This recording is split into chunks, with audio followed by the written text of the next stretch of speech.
Welcome back to the rest of the story. It's getting kind of late in the day and also the year. I'm out here on one of our hay fields.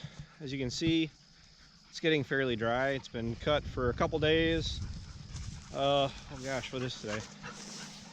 It is, man, it's pretty bad. I don't even know what day it is. Oh, I didn't work, or I worked Sunday, so that kind of throws my weekend off. This hay's been cut for 3 days. It's been tedded for 2. The plan is try to get it baled here either tomorrow or the next day. There really is no rush to get it made. Not that we don't need it, but they're saying tomorrow's supposed to be somewhat mild, like mid-70s.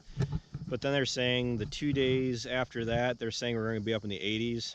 No sign of rain for a while yet. I believe we got another 4 or 5 days before we have to worry about any rainfalls. I have a bunch of, I guess you can call it bulldozing down at my place with the skid steer I need to do. The goal is to get all of this hay put inside somewhere. The shed at Rockville, which you can hardly see the buildings there. The outside shed at Rockville, we have about a third of that we could fill up yet. And then we have about,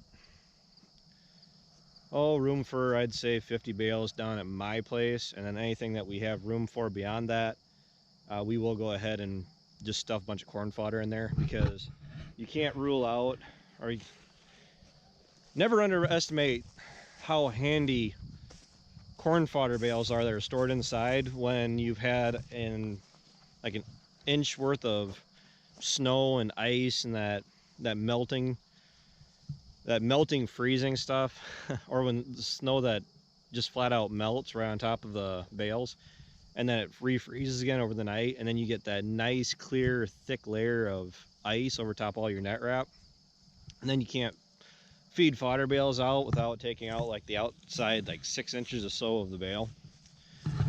But we do have a bunch of regrowth coming in with all the heat that is projected to be coming here.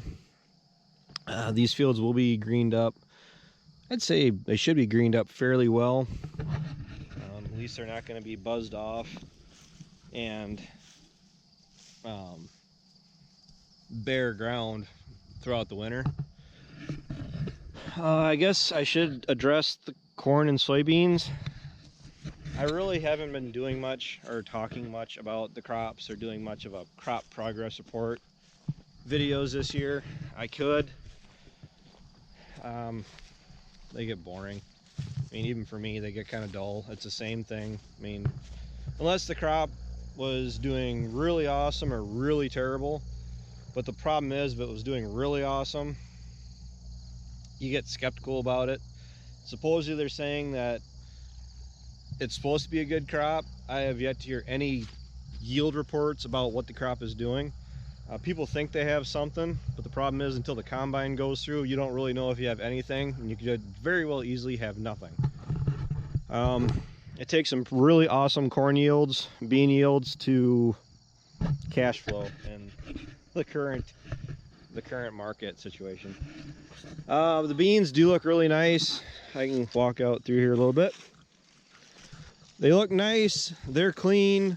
These were planted at like, what was it? Like the 11th of April. Might have been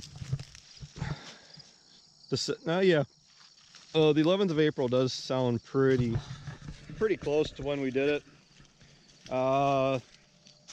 This in particular, I got done planting this farm at 4 o'clock in the morning. I was racing rain like on the horizon. You could see the lightning flashing, and you could see like the silhouettes of the thunderheads coming up over the horizon. I knew I was going to get rained out. I knew I was going to be rained out for a couple days.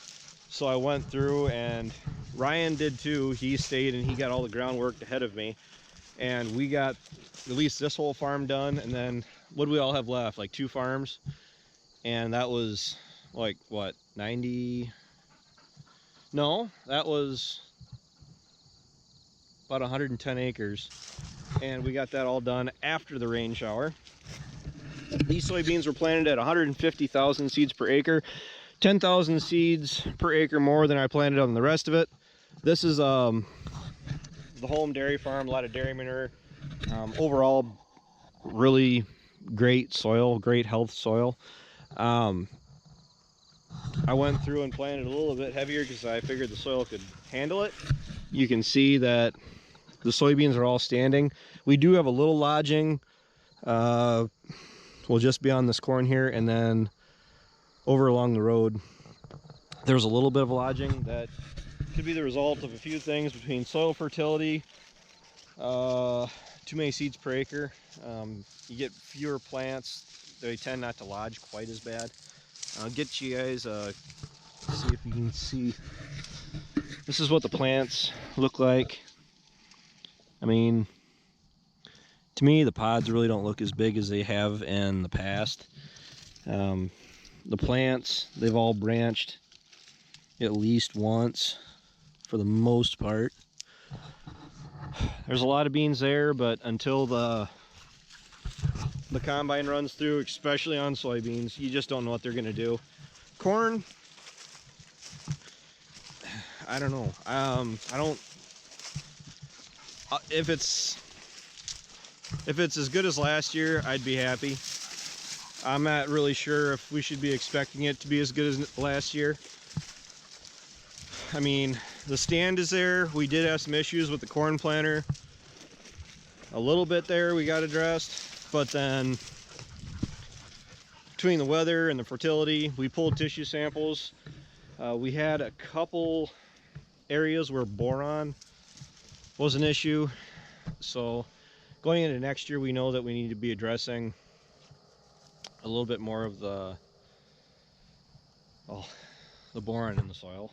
But the plan is to go through and get some soil samples this fall yet and see what we need going into next year. So everything is pretty well ready to go. Anybody that was on Instagram yesterday probably saw that I had the combine out and the corn head sitting in front of the corn rows. I did that purely just for the picture. I dropped the corn head off so I could go through and wash the combine out for the second time. It's the second time it's been washed since harvest last year, so it's really clean right now. It's about to get dirty here before too terrible long. What else we gotta do to that? I know there's at least one zerk I gotta do on it. The cab has to be cleaned out. The tractors, all the windows need to be done. We need to go through and get done with hay. We have a few fence posts and random things we want to get done before harvest yet. And as long as the weather will allow us to do that, we're going to try to. Ideally, we had a couple here from, I'm sorry guys, if I want to say Switzerland. Simon and Simone. I'm pretty sure I remember your names at least, but yeah, they were in the States for 3 weeks here, and they just happened to catch us at the right time. And same thing, they're done harvesting where they are because they were in a drought. So, well, we'll get hay done here hopefully this week. I don't know if you guys are going to see some haymaking videos from me yet or not. I had every intention of doing the cutting hay and tedding videos, but you know, things happen. And I gotta do a bunch of work, skid steer work down at my place that I'll try to get some footage of. So it's kind of like a little bit of a lull before the excitement. So we'll see. I guess I gotta talk about that other 10,000 bushel bin a little bit more too. That other bin, that 10,000 bushel bin, maybe this needs to be its own video. We can use it as it stands. We're not going to be able to use it to the full extent of the bin's capacity as far as the amount of bushels it can hold. We can put probably 2,000–3,000 bushels in it comfortably. We're going to drop them straight down in the center of the bin. Probably going to be soybeans at this point in time. We have plenty of storage for corn. The bin, as far as the rings on it and like raising the bin up and doing all this extra work to it, we didn't hire him. We had a guy come in and look at it to see if we could do exactly that. Go through, replace all the rings, and go that route. The problem is that the foundation is bad, so we need a new foundation. All the rings were bad. Even the rings, what was it? I think even the rings that were the top rings where the roof is attached to, those were starting to show signs of wear. And the roof was okay, but even the roof was starting to show its age. It would have cost more to fix this current bin, you know, do all this extra work to it so we could reuse it. Then we could have just torn it down and put in a new bin the same size. If you, depending on what time of the year you buy it, you get yearly discounts or whatever if you buy a bin like in December or January, as opposed to buying one right now. They're going to charge you for it. So there's a bunch of factors that work into it. But as far as us planning on fixing that bin up so it's 100% again, that bin, even if we fixed it up, it wouldn't be 100% because it's used. You can't take away from the fact that it's used. It's, what is it, 40 some years old. My grandpa built it. Oh gosh, I don't even remember I don't even know if my dad was here working for my grandpa yet when my grandpa built. No, I think dad was here when grandpa built it. I can't quite remember right now. So it's been around.